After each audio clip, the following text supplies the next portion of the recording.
সালে তৃণমূল কংগ্রেসের রাজ্য সরকার গঠনের পরে নাগরিকদের উদ্দেশ্যে একাধিক পদক্ষেপ গ্রহণ করে আসছে। শুধু তাই নয়, রাজ্যবাসীর সুবিধার্থে একের পর এক প্রকল্পের সূচনাও হয়েছে। পাশাপাশি দুয়ারে সরকার, পাড়ায় সমাধান, বাংলা সহায়তা কেন্দ্রের মতো নানা রকমের প্রকল্প সারা বছর ধরে জেলায় জেলায় কাজ করে চলেছে।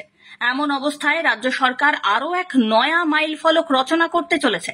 সরকারি সূত্রে খবর, বিধবা ভাতা, student scholarship, caste certificate, Swasthya Sathi, কৃষি সংক্রান্ত সুযোগ সুবিধা থেকে শুরু করে আবাসন, এই সমস্ত সরকারি পরিষেবা হাজারেরও বেশি প্রত্যেকদিন সাধারণ মানুষের কাছে পৌঁছে দিচ্ছে বাংলা সহায়তা কেন্দ্র।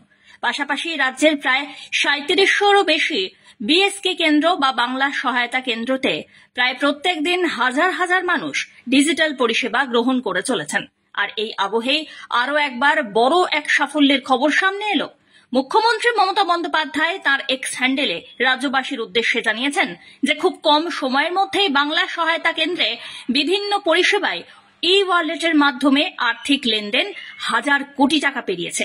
রাজ্যের তরফ থেকে এই সাফল্যকে ডিজিটাল বাংলা ইন অ্যাকশন প্রকল্পের গর্বের মাইলফলক হিসাবে দেখা হচ্ছে। আর এই উদ্যোগ নাগরিকদের ক্ষমতায়ন করছে, পরিষেবার নাগাল আরও কাছের মানুষদের দিকে পৌঁছে দিচ্ছে।